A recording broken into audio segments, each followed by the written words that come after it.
Good afternoon, esteemed guests, distinguished speakers, valued participants here with us, and those who are joining us online. I'm honored to welcome you to this Xeno Fireside Chat series, the first of its kind.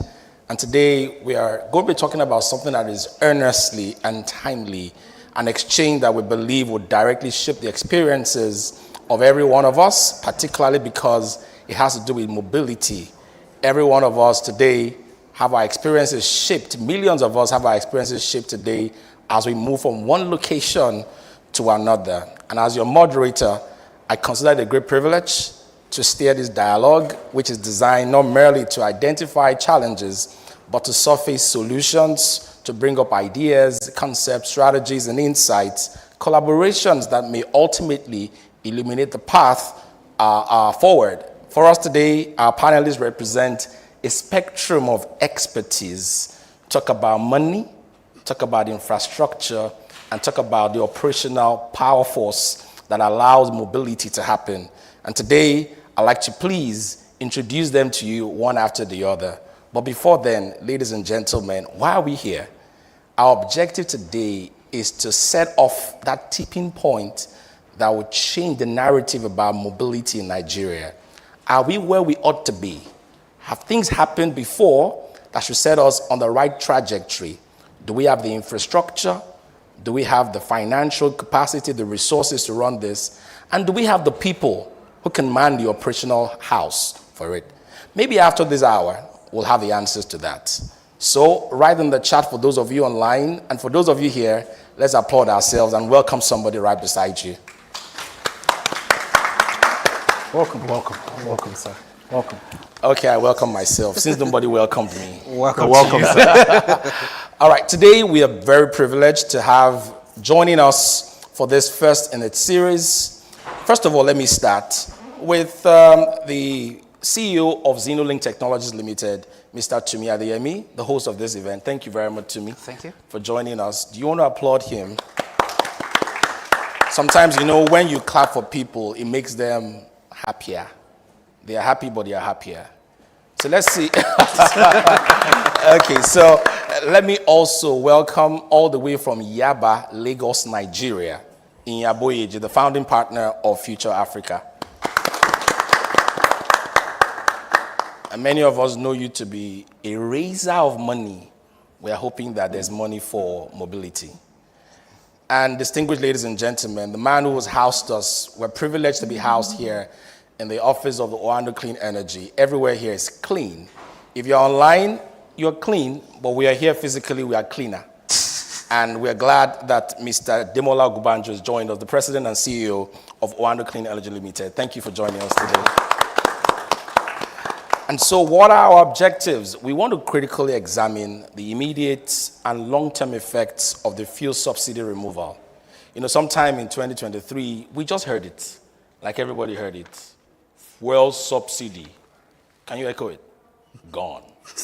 That was what we heard. But I want to find out, to me, you've been an operator within the mobility sector. Your company helped to drive Lagos Ride, if I'm correct. And the numbers I saw was that you did about 7.2 billion. I don't know that you will speak to that, but I want to find out what exactly has been the effect of the fuel subsidy removal, the volatility in the FX market, has it impacted the operational efficiency of the mobility sector? Speak to us from that operational perspective. Thank you very much. So, when you look at the mobility space, right, two things drive demand. The means of the riders or the customers and availability, that's supply.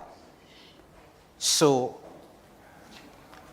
once that announcement came, the first thing that took a hit was availability, supply.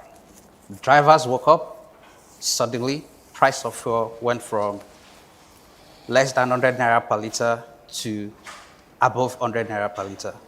I myself witnessed fueling my car. My price point went from about 20,000 naira to about 60-something thousand naira. Bear in mind, drivers have been dealing with the high cost of maintenance of their vehicles. Now, if you add the volatility in foreign exchange to that, so you have a double whammy. So the drivers took the first hit, and if we observe, there was a bit of rearrangement. In that period, it was extremely difficult for you to get rides. What was happening? These guys were saying to themselves, this thing is not making any sense. What I'm earning is not enough to cover my cost point. Then it took some time for the operators, all of us had to sit down. Do you increase price in a proportionate manner? Do you stay? Do you subsidize? Do you provide incentives and all of that? Ultimately, we increased prices. Now, means people's disposable income did not increase in a direct proportion to how those prices went up. So you had a conundrum. Price, your cost point is increasing. The man that needs to pay for it, his disposable income is not increasing, yet he has to move. So what we saw was a shift in demand for mobility. However, the need to move did not necessarily stop. Okay. People recalibrated, readjusted, and sometimes it feels like our economy is sort of like shielded from there is a level of resilience built into our economy that makes us bounce back from some of these setbacks, because in another 2 to 3 months post removal of subsidy, that demand started climbing back up again. And all thanks to Dirty December, it went through the roof. So I'd say both ways, both supply and demand, drivers and riders both took a big hit as a result of our first subsidy removal. Thank you, Tumi. I don't want to leave you yet. From the operational perspective, you talked about the means. And so fuel subsidy, and you also talked about the fact that the need did not change. So what were people doing within that period that allowed them to continue? Okay, I still needed to move from where I was to the office. Not many organizations permitted their staff members to work remotely, so they were still having to go. Some people started it. Somehow they've realized they could not, activity was going low. So what did people do? Because I know you once talked about in one of your previous messages or previous things you've talked about, your previous posts. You talked about pooling. Was it about carpooling? How did you operators manage people who desired now not to ride by themselves or wanted to ride with friends and family? So basically, people became more friendly, that's all. Okay. All our pride, everything dropped, right? And then, those days when you can easily someone can just call you and then you just get in your car and just move. I remember I used to be, when I'm walked up, I would get in my car and just drive. All right. Now when I'm walked up, I stay where I am because the cost of driving will make me more walked up. Okay. So, like I said, people readjusted and recalibrated what their priorities were, right? People started joining themselves to move from one point to the other. Also, you would see a bit of shift in the behavior of consumers on the different e-hailing service providers. There was a sudden preference for price points that were perceived as cheaper, right? So, we change basically, and we embrace it once there is an opportunity or the right incentive for us to embrace change. Thank you, Tumi. Tumi, thank you very much. You spoke about the impact of resilience, and I want to go to Mr. Demola. I want you to bring your perspective of the energy sector on this subsidy removal and its impact on e-hailing, if you have. Help us, please, unpack the broader performance of the energy sector post-subsidy. Post-subsidy, what has happened to the energy sector? And the interesting conversation on the progress we have made on the CNG initiative. If there is progress there, if it's retrogression, if it is stability, I don't know. And then help me. Maybe I'll come back with the third one. I wanted to ask you about the roadmap towards the future. But let's hear your thoughts on the broader performance of the energy sector post-subsidy and that CNG initiative. Thank you.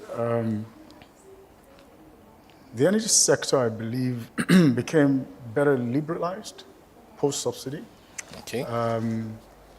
The opportunities widened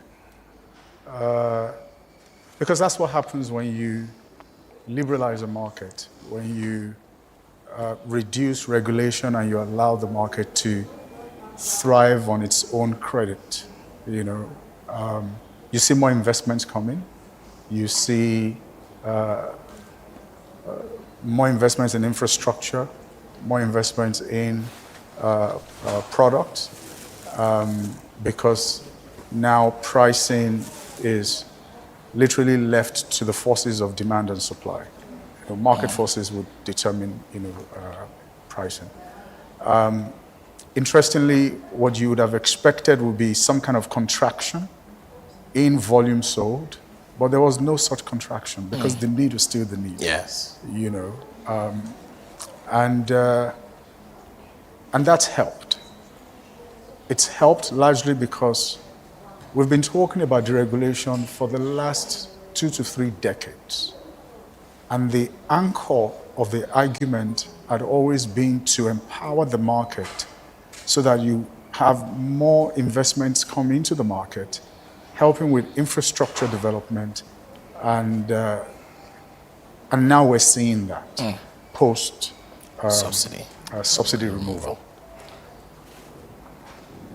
It's also led to some form of creativity, because those who have been promoting CNG for transportation purposes will refer to what they're doing as being creative.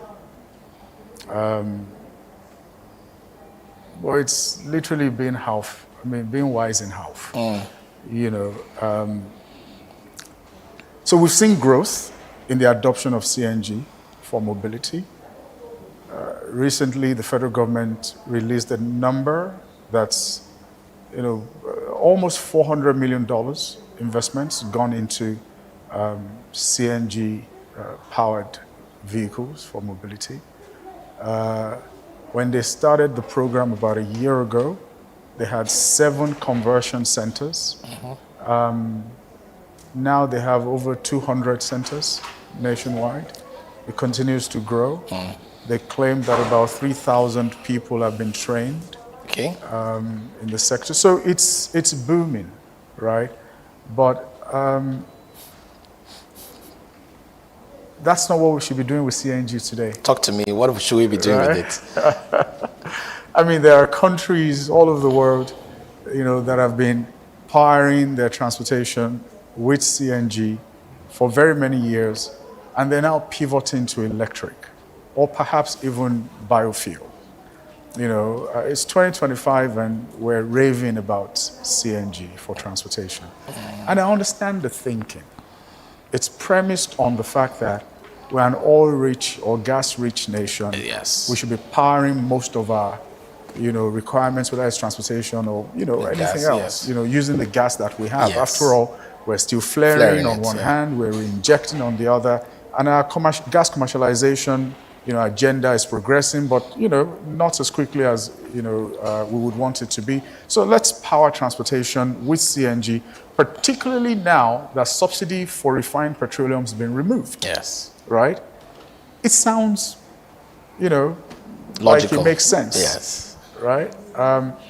It's just that the infrastructure required to democratize the delivery of CNG at that retail level that will help the transportation sector expand is not there. We've not invested in it for the last 3, 4, 5 decades. The question then begs, should we start investing in that infrastructure today? Why not? Right? Why not? Why not is, one, we've signed up to net zero by 2060. CNG-based transportation does not move you to net zero by 2060. It regresses you, right? And that's because maybe people fail to understand that whilst diesel may be dirtier than gas and petrol dirtier than gas, gas is still Cleaner. dirty. It's not clean. Okay. All right? So I had an interesting conversation with a very senior government official asking about how we can help them with carbon credits for the CNG program. And when I said you can't get carbon credits for CNG, the alarm on his face troubled me because it meant that they had no idea. Yeah. All right? That's one. Secondly,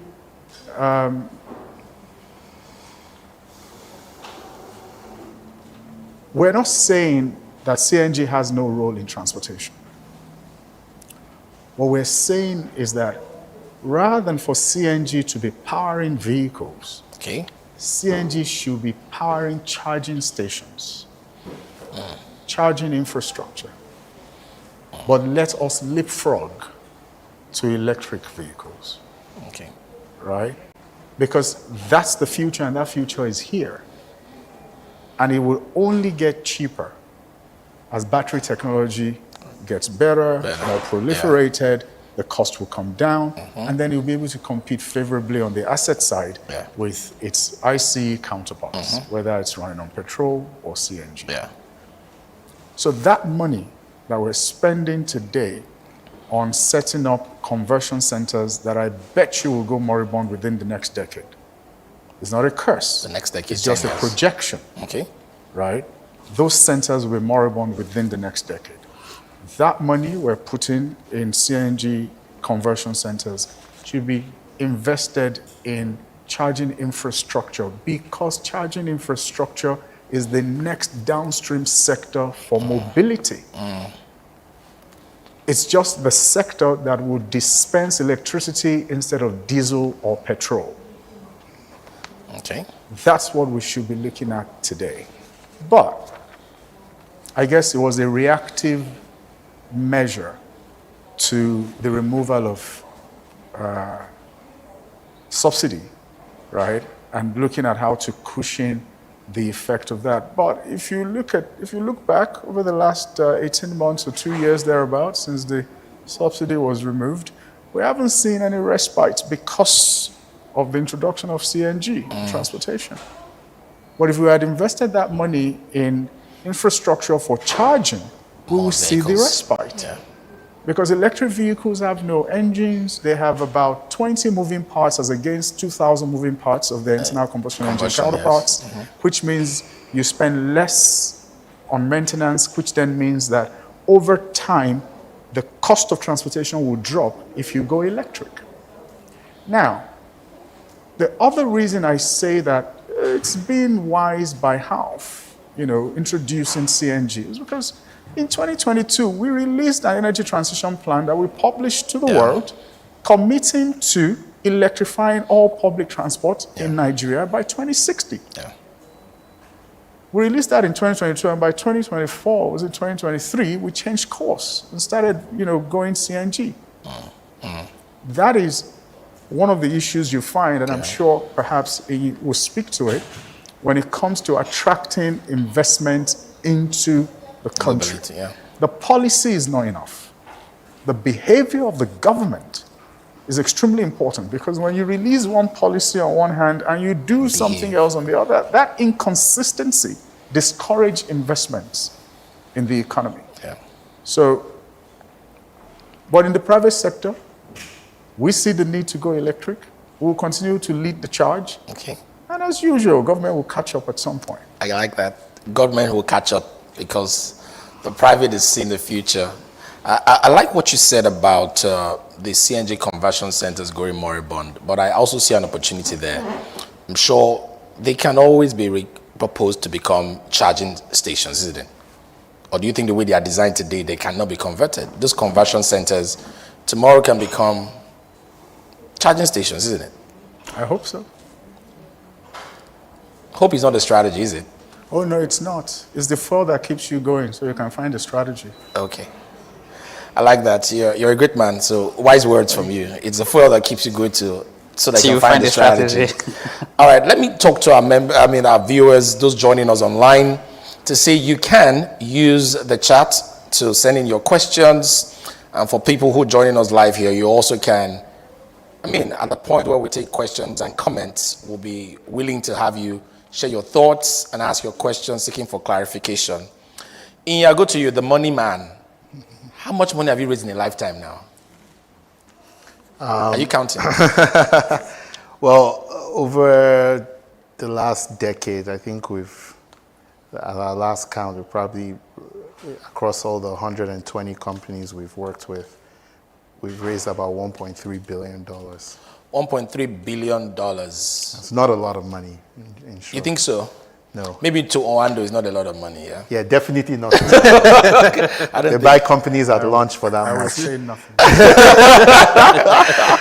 All right, you are a seasoned investor. You are an ecosystem builder. We see what you're doing in Yaba, and we see what you've done, what have passed through your hands in time past, and we're very proud of you.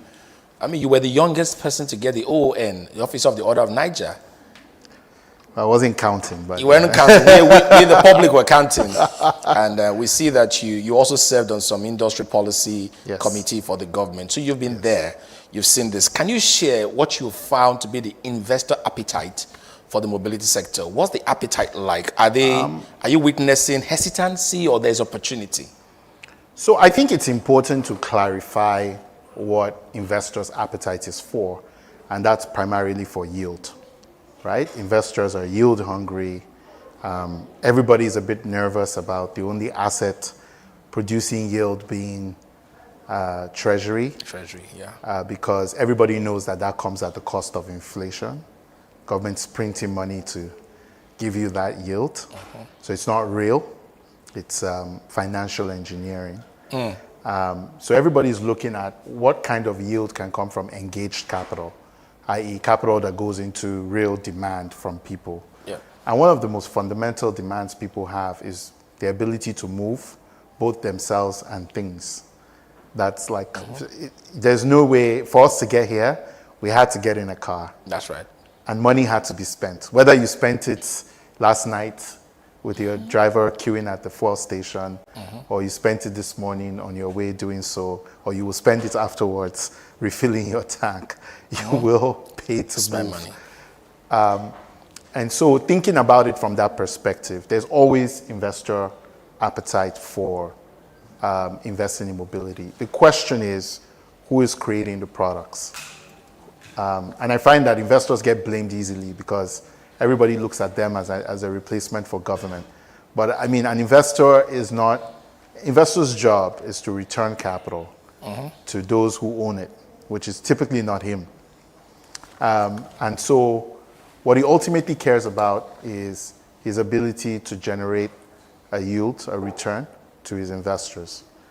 There is an opportunity to do that in mobility. So that's what I prefer to focus on, rather than focus on investor appetite, because investor appetite is a flaky thing. Wherever there's money, investors will have appetite. Okay. Wherever there's money. Yes. So is there money in the mobility? Have you found There's a money? lot of money in mobility, and I'll explain why I say that. I think, one of the companies that people don't talk about a lot that I had a privilege of being part of very early is a very tiny company called Move, Moove. And that business started here in Lagos and started with a bold act of government to reform the mobility sector by putting in place the Lagos rideshare law. And that rideshare law gave birth to companies like Move. It, for the first time, sort of created a license category for asset owners in the mobility space ever since taxis, which were the last time they ever did it. So recognizing the evolution that transportation was undergoing, they passed a law that made it legitimate for people, private individuals, to invest in car transportation outside of what the government and particular associations could do. And Move rode on that wave, right? So every time you get into a Suzuki, you're getting into a Move vehicle. We've got right. 3,000 of those vehicles all over Lagos specifically. Okay. We're not outside of Lagos. That portfolio probably represents something around $20 million and generates a yield that pays investors every day. Daily.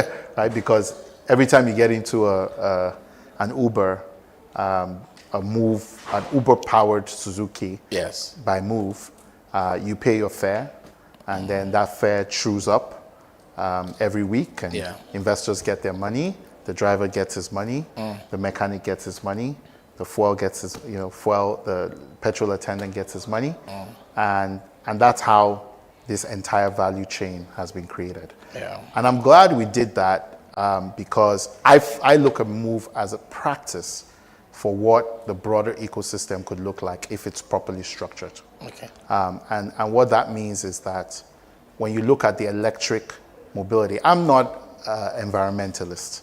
So I don't particularly care about mandates or clean energy. You're sitting down beside one. Yeah, it's good. I like them. I just look at everything from cost and yield perspective. Okay, now. And when you look at it from a cost and yield perspective, what it really boils down to is three simple arguments. Number one, from a maintenance cost perspective, electric cars are cheaper. One asset has 2,000 parts to maintain, the other has 20, right? Number two, from a cost to operate perspective, electric cars are cheaper. One is simply the cost of electricity. The other is a non-renewable resource that has to be burned, quite literally, right? For it to generate energy, while the other is really an asset cost of batteries, right? That can be charged by electricity. And then the third thing is just generally, the overall cost and scale and growth of this industry. The reality is, with the scale at which China is producing electric vehicles, they will be cheaper than ICE vehicles in 3 years or 4 years. Not even up to 10 years, eh? I don't think so. The reality is just that we're already looking at a situation where there are ICE vehicles that are more expensive than electric vehicles today. Wow. Once you eliminate the cost of batteries. Wow. Right? So it's only a matter of time before the rest is the case. So just from a yield perspective, which is all I really care about. Okay. We're happy you care about it. Electric vehicles are already the better investment. Okay. So what does that mean for investors? I mean, what it means for investors is they want to see products across the value chain. They want to see products in the charging infrastructure. They want to see products in the battery value chain, the battery manufacturing. Ultimately, we want to see them manufactured here. But even if all we're doing is taking battery cells, binding them, and then putting on a battery management system, we're good with that. We want to see investment in the assembly of electric vehicles. We want to see investments in the mobility, the electric powered mobility infrastructure all through. And all of that are opportunities to turn this to products that can be brought to the market. And one of the really amazing things that really excites me personally is that, with the revised ISA, we've now created a market for asset-backed securities, tokenized asset-backed securities with the digital exchanges, with the recognition of collateralization, with the upgrade of the standards to IOSO, with the permission of free trade zones as custodians of capital. Yes. So basically all the elements are there to build Enabling it. an incredible business Yeah. for us in the capital markets. And we're just waiting for people to move with boldness products, yes. to produce, to create the products. And once we get the products, You move. we'll move. We'll move. You move. All right, I'll come back to you. Just to remind our participants to please drop your questions. My friends here, you also should send in your questions if you do have one. To me, the money bag says I have it. The infrastructure people say they have it. What's proof that there's a future if they bring in all their resources? You've done this before. What are your numbers looking like, and what do you project will be the numbers? So in the last 1 year, I could say to you that Lagos alone did about $120 million In 12 months. yeah. And bear in mind, the data available shows that there are about 14 million people moving daily. What I'm saying to you is, from the ride-hailing subsect of that 14 million people moving daily, it's just close to about 100,000 people. So daily, between Uber, Bolt, InDrive, LagRide, and all the e-hailing service providers, we're probably moving, say, between 100 to 105,000 people, right? Daily. Daily. But Lagos, this access from Aja to Marina on any given day moves over 1 million people. So if you convert all of the assets moving these people to EVs, that needs to be charged by the infrastructure man, that needs to be funded by the money bag. I do believe that his assertion is true. There is money in that space. There is so much money in that space. The problem is that it's fragmented. Okay.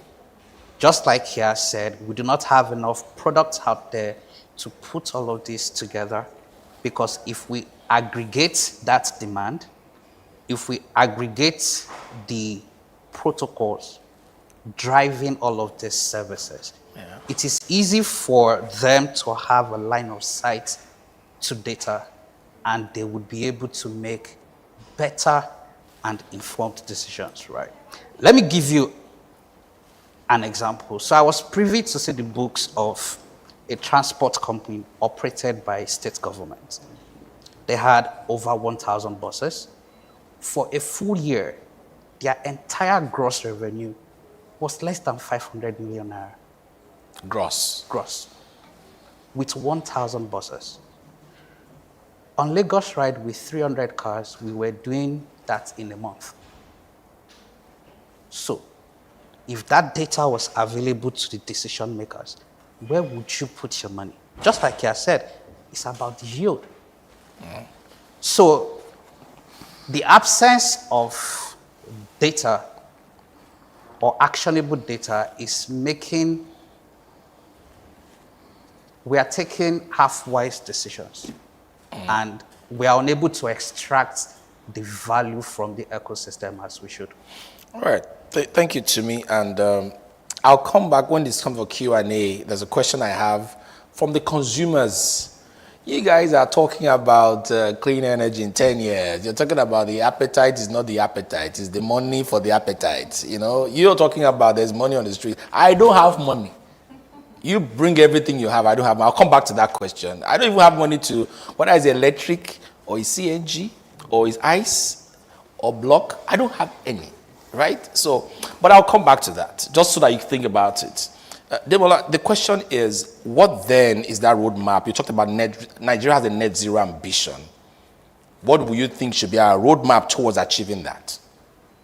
Well, I mean, within the purview of transportation, we just need to stick to the commitment in the energy transition plan, which is to electrify all public transportation in Nigeria by 2060. Right? And it's got to be multimodal, right? Rail, waterways, roads, whatever it is. right? And that's what you see happening in Lagos. So Lagos is dedicating certain areas to electric transportation. They're referred to as green corridors, Yes. where you have electric-powered rail system, yeah. running through and out of those districts. You have, they have a plan to ensure that even for road, the buses are all electric, the taxi vehicles are all electric. So, and that's, you take it from one small district and you amplify that across the geographies, not only in Lagos, but across the country.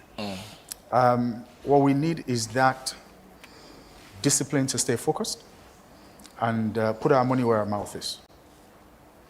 One of the things you find, when the investor says, I've got money, I hear that a lot. And then you meet the entrepreneur who says, I've got an idea. And then you begin to wonder, what's missing? Why aren't these guys creating magic? Right? There's a guy here who has money, there's a guy here who has a great idea, but magic is not happening. It's that you find that upstream capital is not as available as it should be. And what upstream capital does is it proves the technology or it proves the concept. So the entrepreneur needs to design the project, come up with the fund, oftentimes equity, to test the concept. And when it's proven, the money man scales it up. Yeah. Right? And we need to, so the future is electric, however you look at it. Layered on top of electric is hydrogen, gas. So there's still a role for gas, powering vehicles. I believe that in the future it's going to be hydrogen. Okay. Again, as the pricing of hydrogen makes sense, you will see more hydrogen-powered vehicles. Today, it doesn't quite make commercial sense. And then you see biofuels, right? That's where it's going. But what's going to turn all of this on its head is technology. The day someone comes up with a device that is the size of your iPad, right? And what that device does is it sits between combustion and emission. That's a tailpipe. Yes. And it strips the gas of all things carbon, releasing clean air into the environment. Then refined petroleum is here to stay. That's what it means. It means internal combustion engine vehicles are not going anywhere. Because the issue is the emission. That's right. So if I find a way to strip that combustion of carbon and release clean air, then technology has solved the problem. So technology has a role to play. And I often say, this particular technology is not far-fetched. It exists today. It's just at a scale that is industrial. That's the carbon capture technology. And the fact that it's currently industrial does not mean it's not going to become more modular, much smaller in the future. And a reference point for that is computer. When you look at the computer systems in the 50s and 60s, you have the IBM mainframes that sat at the basement of large institutions, where people will go to, operate them, and they were trained specially. What those large machines could do at that time is like 2% of what your phone can do today. Right now. Right? So technology has a role to play, and oil-producing countries must begin to look at investing in R&D for creating this kind of technology that literally just decarbonizes internal combustion engine systems, right? So there's a possibility for that, and I see it happening. It may take 20 years, it may take 30 years, but the bottom line is the journey will then end up being, what is it that we say? It's an energy mix, right? Yes. So even for mobility, it's going to be an energy mix. If that technology comes, right, it means internal combustion engine vehicles are here to stay because we can now burn refined petroleum safely. But it doesn't in any way then invalidate the use of electric vehicles or hydrogen-powered vehicles or biofuels. It's going to be a mix as well. Okay. That is the future of mobility. Mix. So we're going to hire mixologists, yeah? No So we're doubt. going to have a lot of them. All right, last question to you, and then I have questions that people have asked me. How exactly can we strategically, for the mobility sector, attract and retain this capital? How do we strategically attract it? I don't know how many ride-hailing businesses are in Nigeria today. Lagos seems to be the hub of it all. I see some guy doing some very great work in Abuja with some EV buses. I think he's released them recently. But the question is the capital. How do we attract it? How do we strategically attract it? There are ideas on the ground, but how do we attract it? Some people don't even have the equity you're talking about. All they have as capital is intellectual. They don't even have the financial capital. And they come to you. How do we do this? So I think there's a lot of our experience when we talk to entrepreneurs, and I would say one of the reasons why we like working with Zeno is they've been an exception in this regard, is a lot of entrepreneurs come to us with loaded costs. So somebody comes to us and says, we're trying to buy an EV for $40,000. Like, come on. We know the prices in China. We are in China. You know, our move, we probably get every single major car distributor in the world talking to us. So we know what the prices are. So when you come with a short-term mindset, you're not willing to work together with us at the same baseline so you can build out a powerful asset base and, you know, draw yield with us. Once we're not aligned, it doesn't matter what you're bringing to the table, right? Because we just know from the moment you share your pricing with us that this guy is just here to milk a short-term opportunity. They're not thinking about a long-term opportunity. And so we know not to have a conversation with that person. Of course, there are gullible investors, but very quickly, once their hands get burnt, they're not coming back. So that, I feel like, is a priori thing. The second thing is really thinking deeply about how you can continue to lower costs in the value chain. Look, I hear Uncle on the,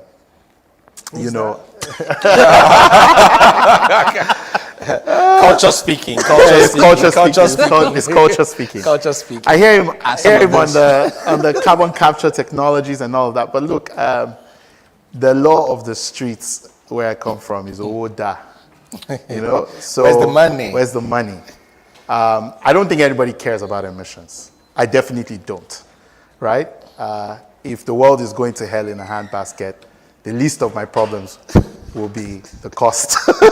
There's a lot more richer people that have to worry about that so they can deal in their comfort. I think what it will boil down to is, what is the cost of owning this asset? What's the cost of operating this asset? And how much profit can I make from doing so? The lower the cost of owning and operating the asset, the more profit I can make. Yeah. And the less I can charge. The less I can charge, you know, the more people can participate. And that's the math that makes the whole thing work. So we got to keep our eye on the ball when it comes to cost. We can't get greedy. We have to be thinking about scale. We have to be thinking about margins. Your margin is somebody else's opportunity. That's right. So every time you load on a $20,000 car and ask me to buy it, I know you're going to be out of business in a year because there are people who are currently trying to produce cars at 5,000. Yeah. And the moment they get here, your business is over. Yeah. True. So interestingly, Uncle? Interestingly, the mandate of Oando Clean Energy is to design and develop climate-friendly, first, Yeah. and bankable projects. It must be both, but it must be climate-friendly. And I hear you that, you know, for you it's not for the love of country, you know. Love of climate. If you love the country, you love the climate. Look, the You know? people polluting the climate are not in this country. Well, unfortunately, you know, the impact of climate change does not quite allocate itself based on how much we contribute to the change. Yeah, exactly. Right? As a matter of fact, we bear the brunt more than those who cause the damage. But on the bankable side, you said it yourself. Electric vehicles are becoming cheaper. Yeah. Of course, they're cheaper to operate. Yeah. And they're the ones, when you take out over time the cost of infrastructure, they're the ones that actually hold the higher potential of you reducing the cost on the commuter eventually. And when I speak to infrastructure costs, for example, if I need to build a bus depot, let's say 50 electric buses, 12-meter high capacity, diesel engine, it will cost me maybe 500 million naira because I need solid vitrified floors and, properly Very engineered. strong, with hard.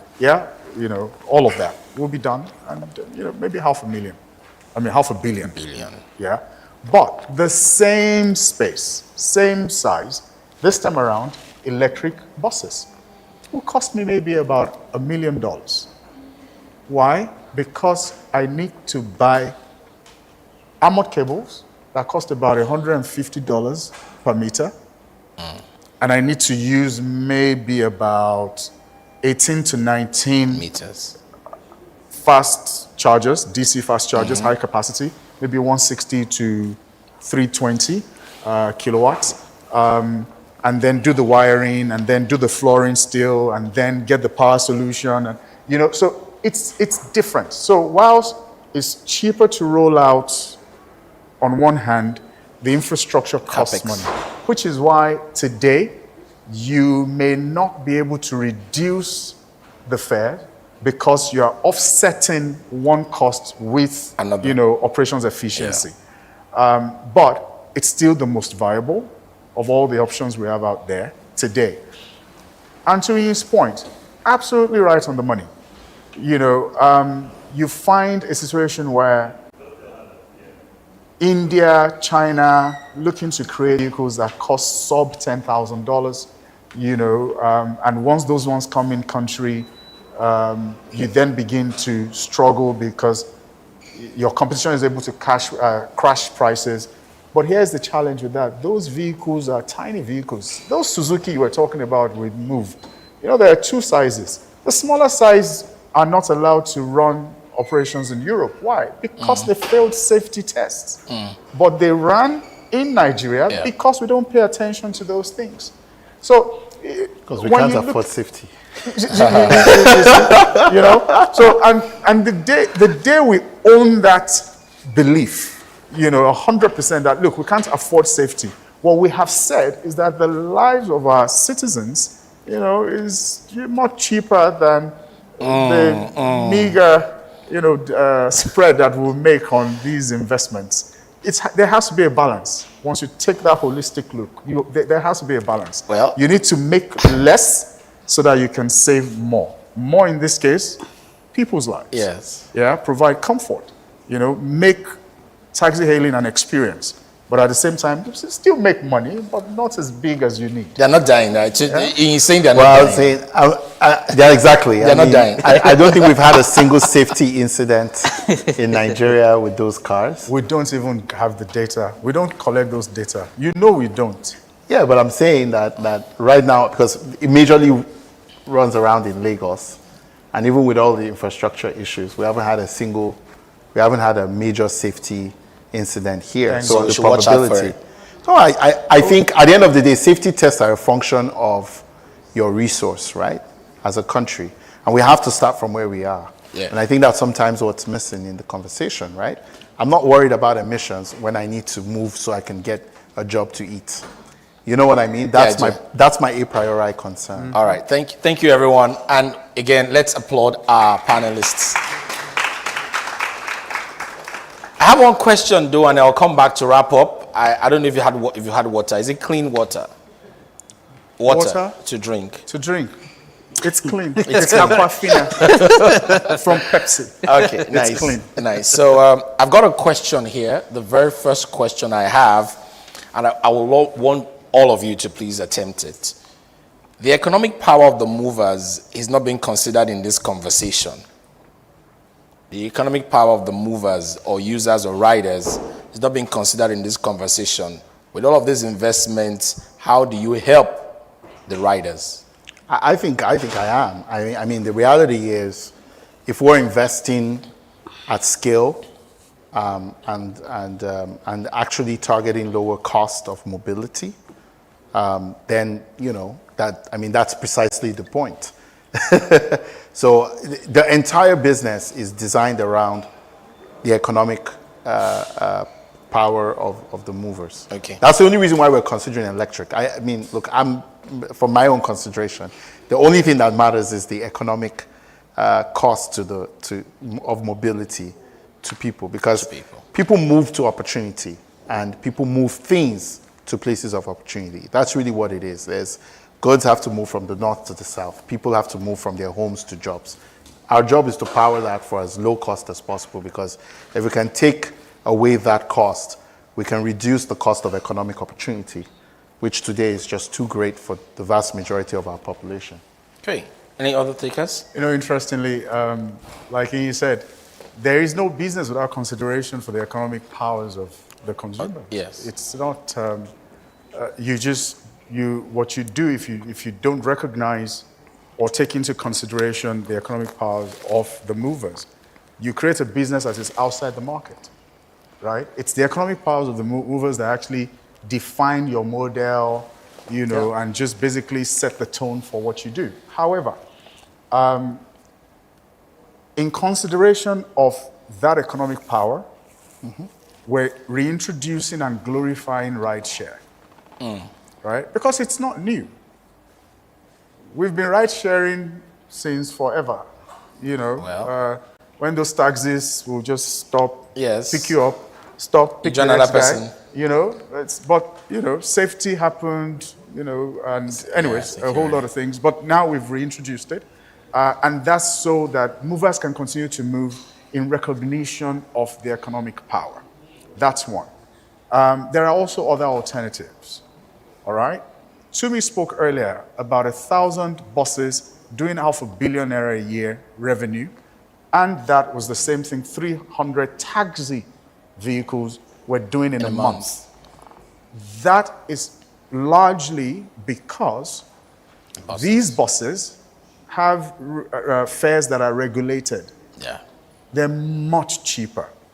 So you will see movers who used to be able to afford taxi hailing service now moving to mass transit using buses. Because in some environments we find government subsidizing some of these things. But when we hail government for removing subsidy on petroleum products, are we going to ask them to then move that cost to subsidizing movement itself, mobility? So the market has to morph. We need to give the market time to morph, right? But the businessman, whether it's a capital provider, the entrepreneur, the operations guy, the bottom line is we are all focused on the economic strength of the people. So I'll take a shot at that from the guy who is literally dealing with the mover, right?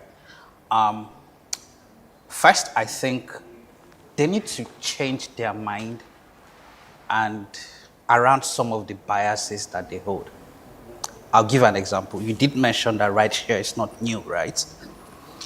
I mean, we ran an experiment, right, doing rideshare with LagRide when we started out, and the feedback was quite shocking. People were averse to rideshare because in their mind, when I order a ride, Nami get the car. The driver is meant for me. And they started bringing up issues of, safety, this and that. And I'm like, hold up. This is coming from the same set of people who used to jump in a bus. When you get in a keke marwa, you are ride sharing. For crying out loud, when you are on a flight, you are sharing. The difference is just that we didn't brand it. We didn't call it ride share, so it looked imported.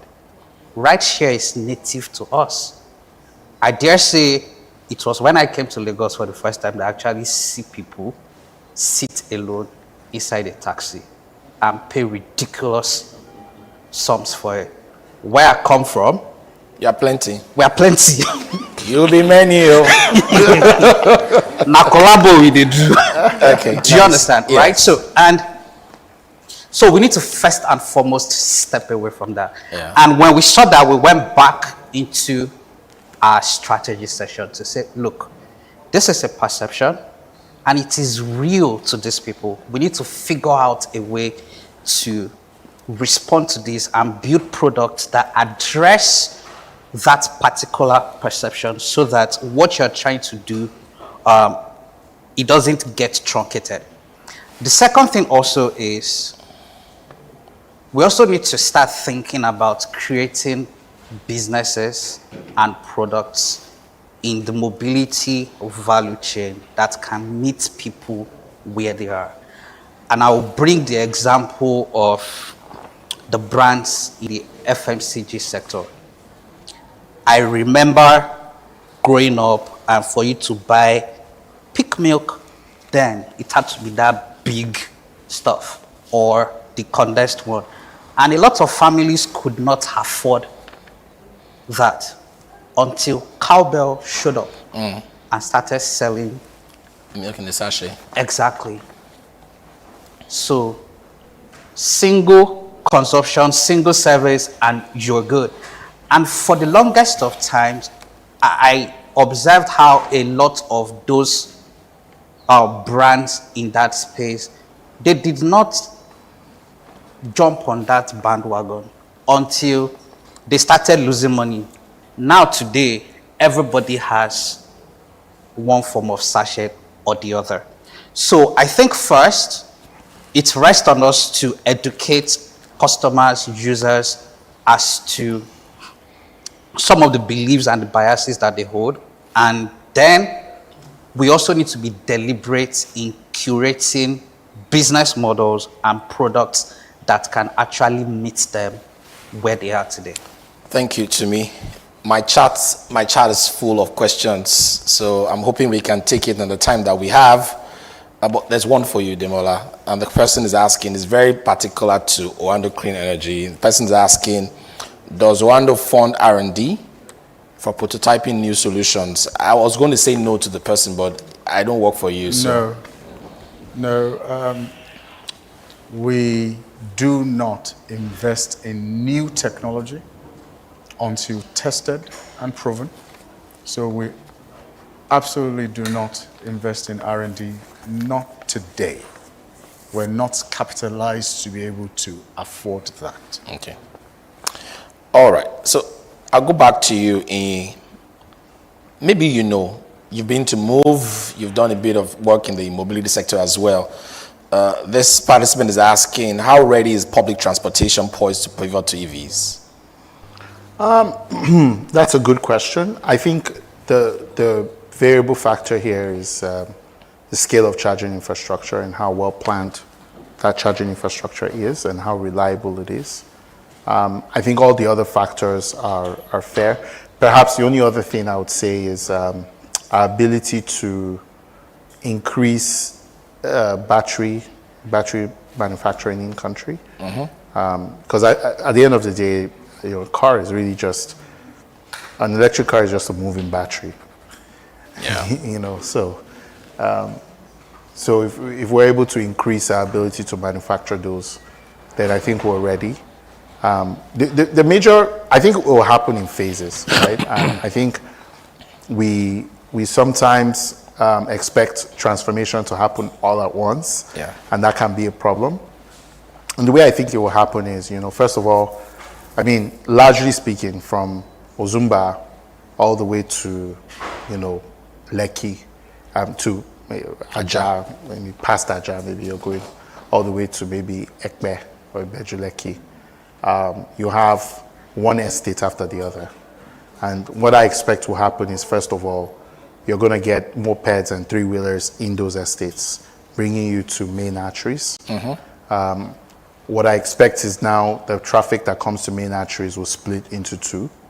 Half will go with the big buses, and the other half will go with the taxis, depending on what kind of experience they're looking for.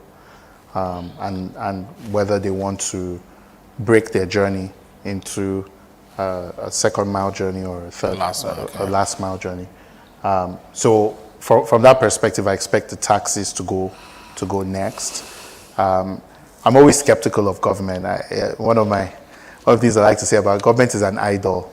Doesn't hear, doesn't speak, doesn't talk, doesn't. All right. You know? But everybody prays to it. So I don't believe in government much. So I'm not sure that the public transit element would largely depend on government. But I would say what I expect to see are like private alternatives for specific journeys. So for example, if you're a private company like Shuttlers, you're probably thinking about electric buses already. Yeah. And thinking, okay, at least I can move people from Iyanokbaja to Oniru every day. And maybe you're not picking up passengers along the road, but you have maybe scheduled stops along the line. So I think I'm very interested in seeing how a lot of the folks who want to be in charging infrastructure are practically thinking about how to plan that out. And how they're thinking about incentives for their hosts, how they're thinking about powering those charging stations. For us as investors, we're very invested in the entire value chain. And we're investors with a reputation for transforming value chains very fast. Whether it was at Adela, we invented remote work, quite literally, before COVID. Flutterwave, we invented essentially being able to pay with any payment method, and the merchant being able to receive value where they need it.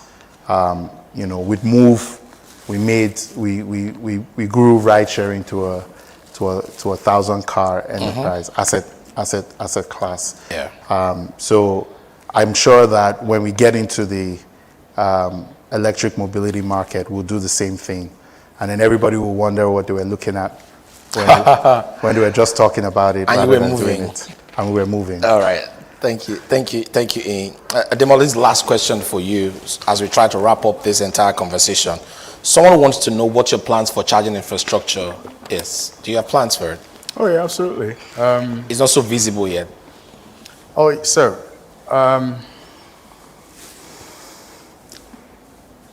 because the battery technology that you find in vehicles today are designed in cycles. It's a grid skeleton. The amount of times you charge your vehicle, aka the battery, determines the longevity of the battery's life. So you don't want to build a transport system that sits, particularly public transport, that's sitting on opportunistic charging. What do I mean by that? The taxi driver has no demand at the moment. He's at 48% battery charge. And he thinks, well, I'm waiting, let me just go and charge. And then he charges to 82%, and then he gets a call. So he goes to do it. And then by the time he returns, he's at 61. And I say, yeah, where was I? I was charging. Then he goes again to charge. You will diminish the lifespan of that battery. And the cost of the battery is somewhere between 35 to 45% of the cost of the vehicle. So what you want to do is design a charging infrastructure that ensures that your vehicles are charged at most once a day. What that then means is, as you roll out vehicles for public transportation, you build charging depots. I was having a conversation with you before we started the session, and we're looking at putting chargers at strategic locations across Lagos. And we just, considered looking at certain locations in Yaba, right, that he has, purview over. That's how we're going to build charging infrastructure. You're not going to see it by the roadside, yes. right? However, as you build out your charging depots so that you can control how the vehicles are charged, We will then move to the second class of charging infrastructure rollout, which you will see done in partnership with supermarkets and malls, gas stations, certain restaurants and hotels, certain institutions where the private user or a public transport operator with an emergency need to charge can then go charge. That's right. But first level is depots, so you won't see them. It doesn't mean they don't exist. We're bringing an additional 50 buses, as a matter of fact, 160 buses this year. And we're already building out a charging depot that will service those buses. And then we're bringing in electric vehicles for taxi hailing services as well. And they will have a separate charging center, because they consume energy differently and the infrastructure they require, vary. So essentially, long answer to a short question, absolutely there's a plan to build our charging infrastructure as we roll out electric vehicles. Please recognize conclusively, what we set out to do in Oando Clean Energy is to build the next downstream sector for e-mobility. We've done it with internal combustion engine vehicles, been there, done that, got a t-shirt and a medal.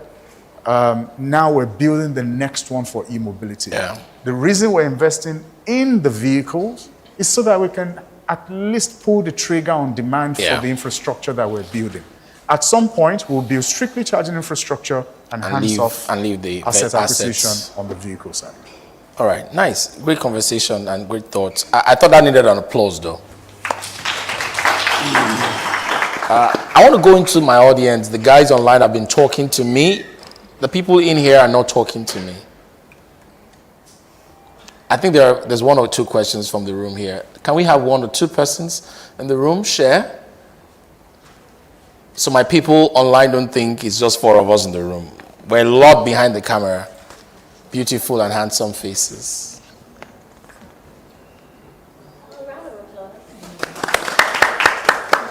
Face her. Hello everyone. Thank you very much, dear moderator and panelists. My question is really around mobility outside of Lagos. So if I look at the topic, okay, let's do that again. So good afternoon again, everyone. My question is around mobility outside of Lagos. Looking at the topic, it's analyzing the impact of fuel subsidy removal and FX volatility. Key points there on mobility in Nigeria. Lagos, yes, we have the highest population perhaps, and Lagos is a city-state. What happens outside of Lagos, say Oyo State, for instance, FCT, Kano, where the population is high as well in terms of mobility? Because we've been speaking to cars, so EVs in terms of regular vehicles and high capacity buses. Mobility, it goes down to two-wheelers, three-wheelers, for instance. What is the future of that looking like in this climate that we're in now? And do you see it as something that will actually attract investment? Because there are a few players in that space. So I just want us to look outside of Lagos, where the money is, or where it appears the money is, to other states, outside of the Southwest perhaps as well. All right. Can I take a shot at that? Please. So it's interesting to note that a lot of state governments are outrightly banning two-wheelers and three-wheelers from their capital cities. And it's largely because these assets or mode of transportation appear to be high risk in nature. And as you move away from the state capitals, right, and outside Lagos, the bigger consideration then becomes purchasing power, because that purchasing power reduces drastically as you move. However, the need to move does not change regardless of the location that you find yourself. What I think we need to do is to start putting in place proper infrastructure, now digital infrastructure that will support mobility, right? As a regulator, if my concern is I do not know the bike operator or the three-wheeler operator, if identity is the problem, then solve the problem, as opposed to outrightly banning that entire class of assets, because how are the people supposed to move?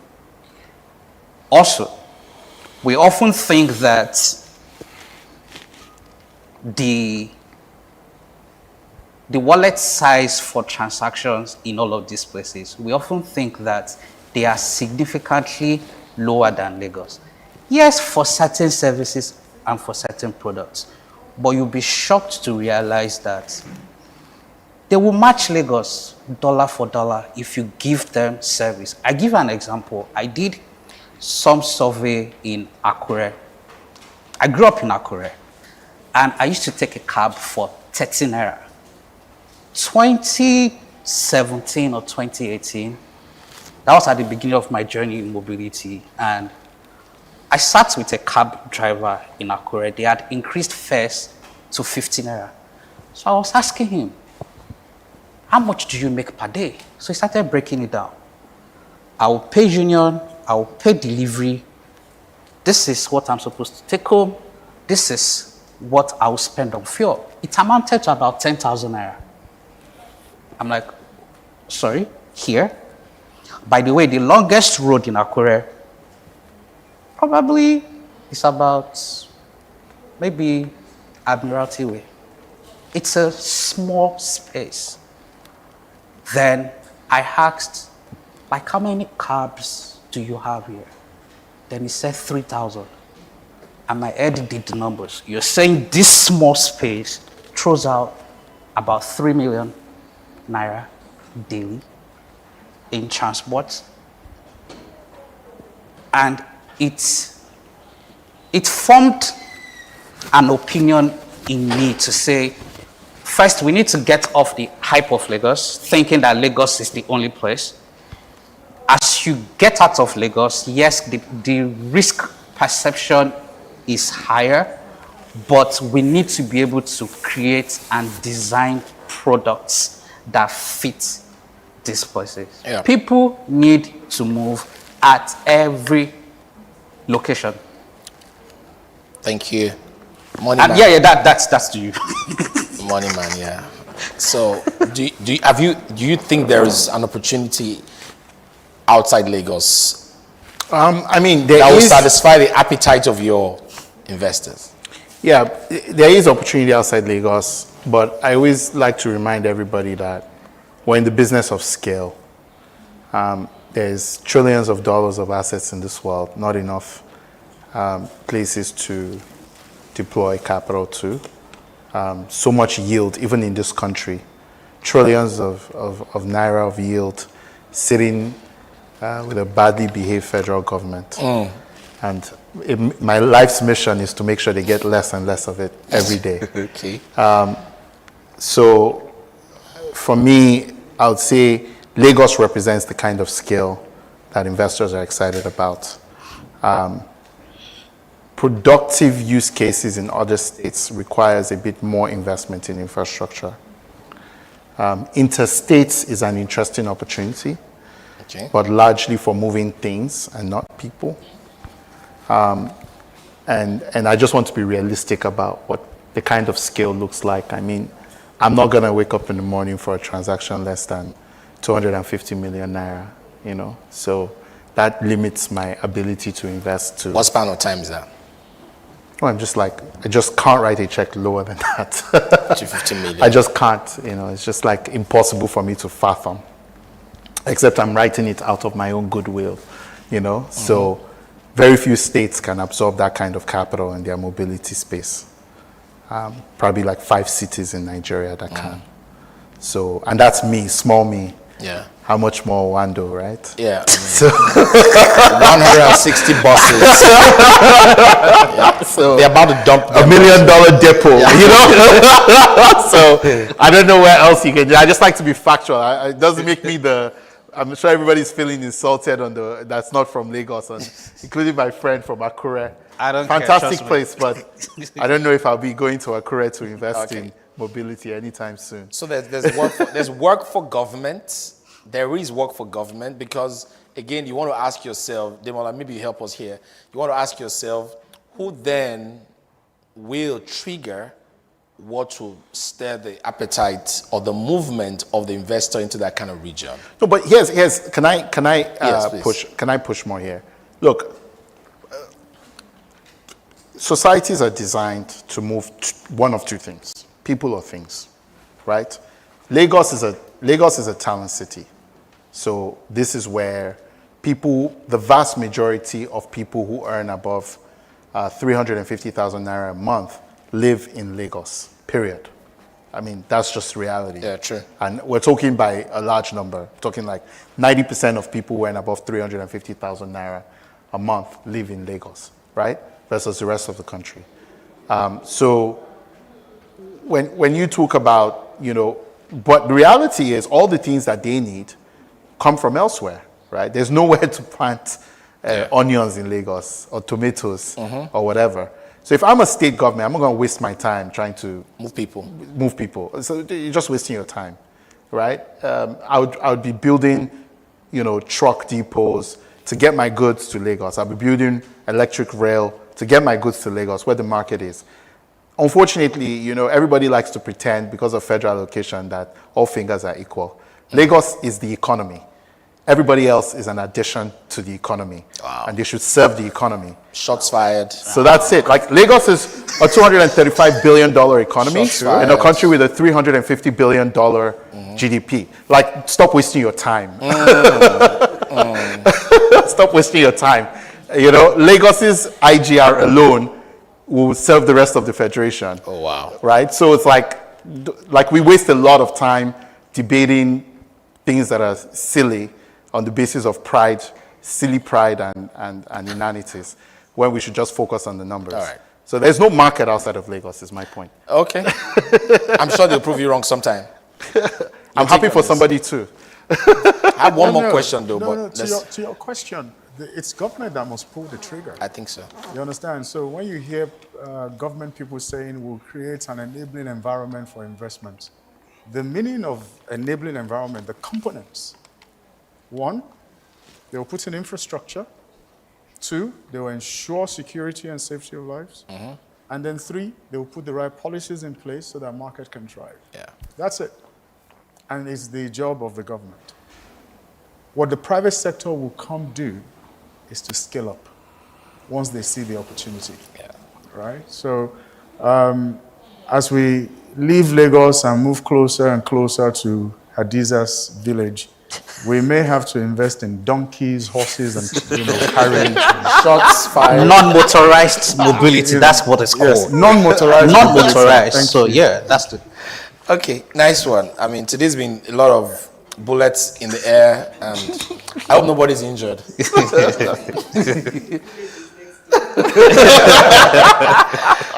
Okay, last question though. Someone is asking, and I think this is from Eve, should Nigeria be burning scarce forex? Are we burning forex?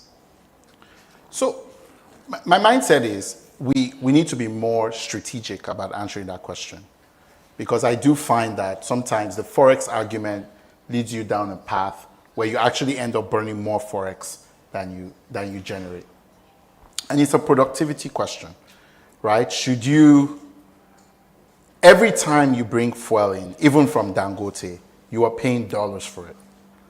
Don't buy the lie that people are trying to tell you that there is local fuel and there's non-local fuel. Everything is priced in dollars, even when they claim it's in Naira, right?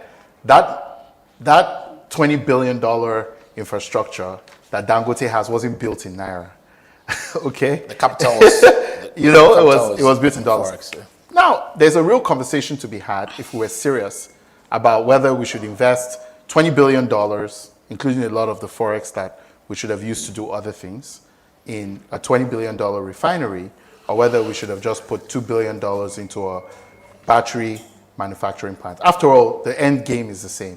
We're all just trying to get energy. Or maybe we should have invested, 3 billion of that in redoing the grid, right? So there's a lot of questions I have about the wiseness of some of these conversations about Forex or non-Forex, but I think the basis is kind of a silly basis, right? Because we don't make everything in Nigeria. Yeah. So the idea that because, we're saving Forex, which we never really are, right? We shouldn't make certain investments. I think it's a silly proposition. We should just focus on productivity. All right. Demola, you want to have a take on that? Oh no, it's just I'm just going to add to it very quickly. E is absolutely correct on the fact that it's a productivity conversation, but also a consumption conversation. So when you delay our consumption and then you juxtapose it with our productivity, that's where the conversation really is. So why do I need to buy anything from outside of Nigeria and pay dollars for it if my consumption is local?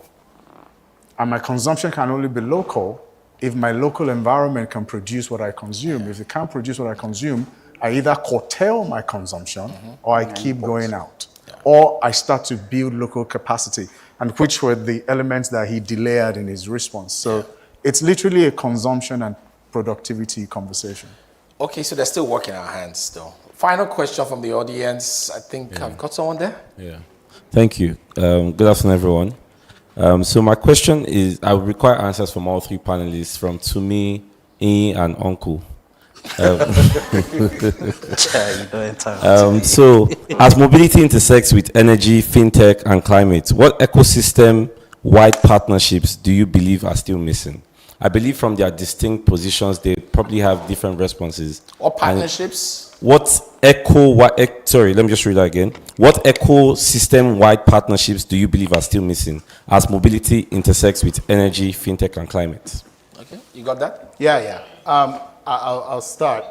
I think the world is moving to, asset-backed securities, right? Because the foundations of the global economy are shaky, right? So, before you could bet on the greenback being the kind of index for stability, but since Orange Man got in, that's a bit difficult because for the first time you're having Buhari-style policy changes, So and all of a sudden realize how powerful the presidency is, and the fact that we've all been wishing on a dollar.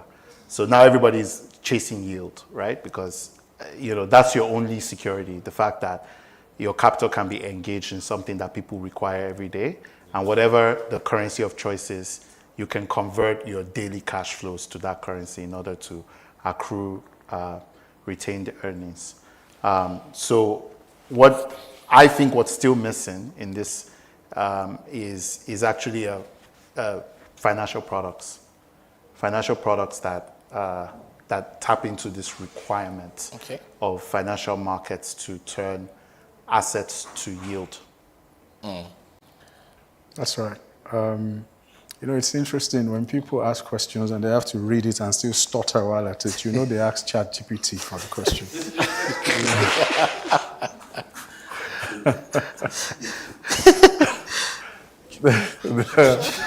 Shots fired. See, what we need first of all is an understanding of the ecosystem and the components thereof. Answering his response, it's all of it, right? And it's ensuring that based off of that understanding, you have the financial instruments or tools to then offer value within that ecosystem. So the technology is available. We know it's available to buy. The human capital required to manage it across the value chain, we have, but of course there's significant skills development or training that's required. Financing is available as well, to be honest. Policy can be epileptic in some ways, but that can also be refined and worked around. But there has to be cohesion within that ecosystem. And based on the understanding of the entire ecosystem, you then begin to create almost like slices or modules of financial instruments that you can then use to help that ecosystem thrive. But I believe very strongly that the drive you need will come from one, government, Yeah. right? Because you expect government to have a holistic view and vision for what they want mobility to be, right? And based on that vision, pull stakeholders together, right? Bring technology providers in, bring operators in, bring finance in, and then use policy to empower them, right? And that's where you then see the finance guys go, crazy with creativity, all right, creating different instruments. Hopefully they won't create anything as crazy as what led to the meltdown in 2008, because that was a mortgage Subprime. creativity that, went left, right? But bottom line is, it starts with government. It starts with a vision. It starts with bringing all the stakeholders together, understanding what's required for the ecosystem to thrive, and then you have financing, engineer, whatever is left. To me, you want to ice the cake? I think I'm tired of the government. And and sometimes when we look at that conversation, I think we don't had the nature of who we are as Nigerians. We don't add it to the mix, right? We are risk averse. I dare say Nigeria and Nigerians are the only ones that will put up an ad, ask you for an innovation, an innovative product, and when you are done presenting, the next question they will ask you, where has it been used before? So except someone, first of all, breaks the ice, someone has to take the risk first, and everybody jumps on the wagon. I think that also to scale it down to mobility, right? There is really no playbook for mobility. The best of our brains are not in transportation sector, right? So we are winging it along. It's vibes and inshallah, right? As you're going. And one of the things I saw in the last 2.5 years, the number of phone calls I receive from different people trying to do the same thing. On any given day, I can count at least 3 or different 4 messages from someone who has a fintech product trying to do collection in mobility space. Like, the last person I spoke to is doing the same thing you are trying to do, right? And ever since I met Uncle, Really? you're not getting out of that. Ever since I met Uncle, right, I've made several introductions, right? I've made several introductions with you. I've introduced the both of you. What am I trying to do? Basically, let's work together. Because here's the thing. We all have different strengths. And I do not think a single entity can realistically take on this entire thing. Yeah.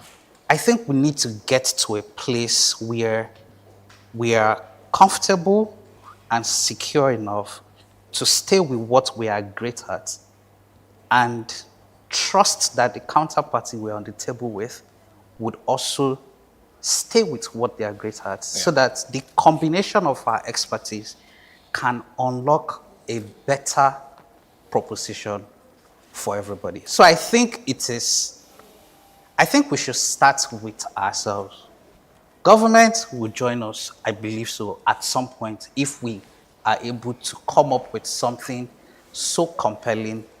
I mean, we've seen what the guys in the fintech space did. They broke the back of the traditional banking institution. Yeah.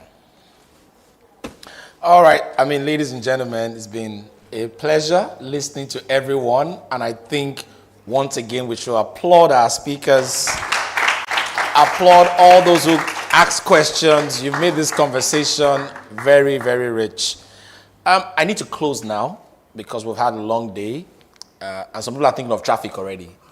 So imagine that. So whether you're going by water or you're going by road or you're using the broom to fly, whichever way, there's mobility. That's local. That's local. Local, not motorized. That's Edo style. So there's one last question for you, just to wrap it up. Yeah.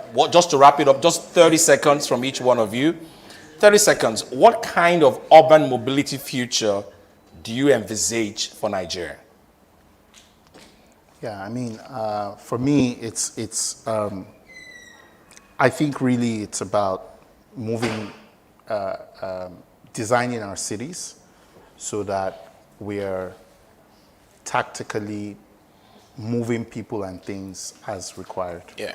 So Designing. for me, I think it's really about the design. So, I live in Yaba.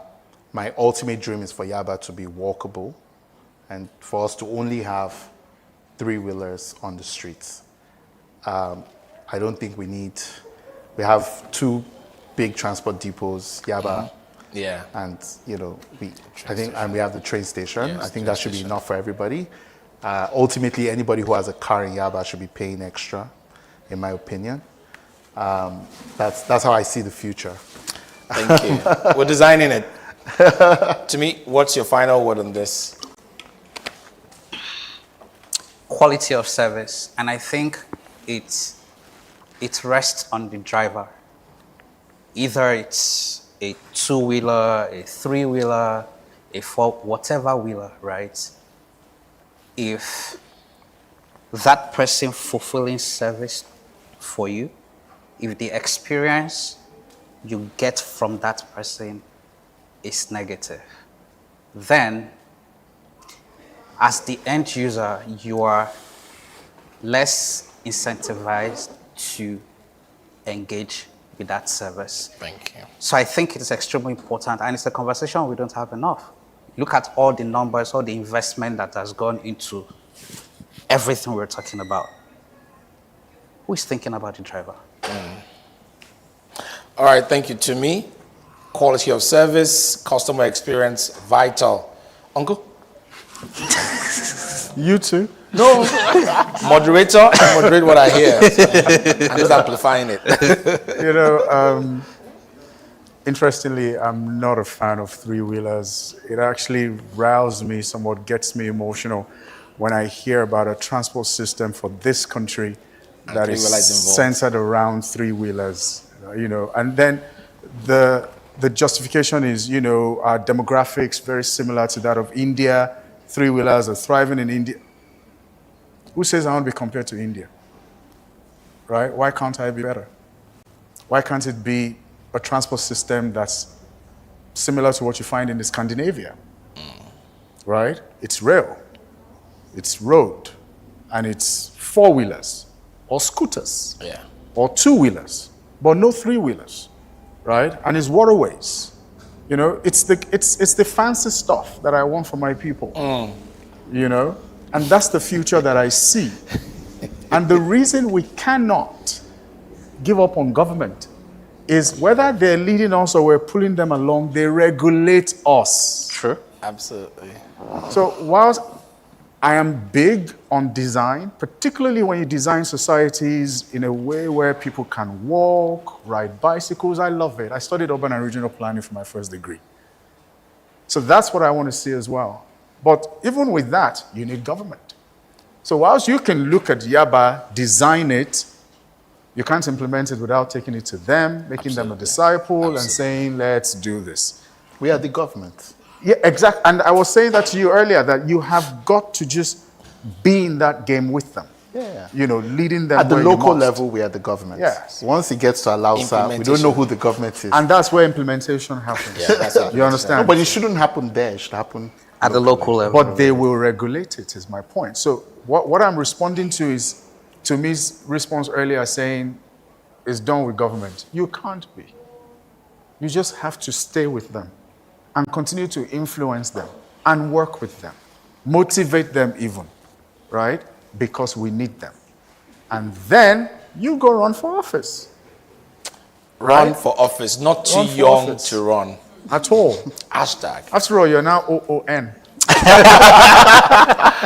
All right, distinguished ladies and gentlemen, as we draw today's conversation to a close, we do so with renewed appreciation for the complexity of the issues at hand. It's a lot of complex issues that we've had to talk to, and with greater clarity about all of the levers that we need to engage to ensure that we make meaningful progress. I'd like to thank everyone online and those here physically on behalf of Zeno for honoring this first Fireside Chat series on the tipping point of mobility in Nigeria. And I'm sure that this dialogue will continue.